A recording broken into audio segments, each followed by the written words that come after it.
Ayon sa Biblia, ang mga planetang ito ay mga wandering stars lamang at hindi talaga planeta gaya ng Earth.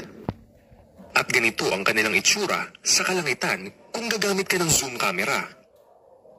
At ganito naman po ang itsura ng mga bituin. Tila ba sila ay nasa tubig?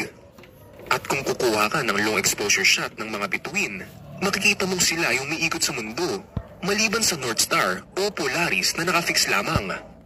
Ang mga bituin po ay nakaset sa loob ng firmament at may eksaktong placement dito, kaya nga po nakikita natin lagi ang same constellations sa kalangitan. Ibig sabihin, kapag may nakikita tayong shooting star o meteor shower, hindi ito nanggagaling sa labas ng firmament.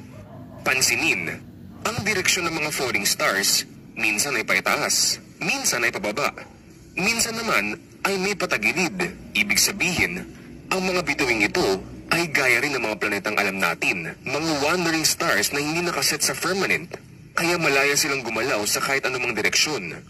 At gaya ng buwan na tanda for days and months, ang mga bituin o shooting stars naman ay mga tanda din for years.